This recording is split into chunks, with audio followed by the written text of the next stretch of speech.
ప్రతిపక్ష హోదా లేకుండా ఇలా తిరుగుతుంటే రోడ్ల మీద జనాలు చంపేసుకుంటే వెళ్తాడు కాదా? ఆల్రెడీ జరుగుతుంది. ఇంకొకడు కూడా చనిపోయాడు.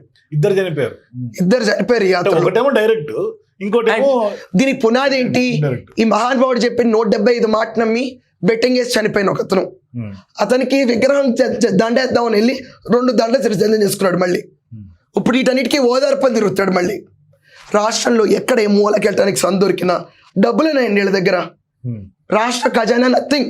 5 ఏళ్ల పాటు రాష్ట్రంలో ప్రజలు సామరస్యంగా ఉండాలి, గవర్నమెంట్ రన్ అవ్వాలంటే డబ్బులు ఉన్నాయంటారు. మన ప్రెస్ మీట్ డబ్బులు లేవు స్వామి, give me some money, I don't have money, I'm okay, I'll take money. చెయ్యి, ఇంకా కూడా చిల్లర బతుకు. ఇంకేమైనా పొరపాటు నా ఫేస్ చూసి ఎవరైనా వాళ్ళు జేబుల్లో ఉన్న పార్టీ ఫండ్ కింద 10,000 వేసారనుకోండి, బొగ్గులో మట్లో వేసినట్టే.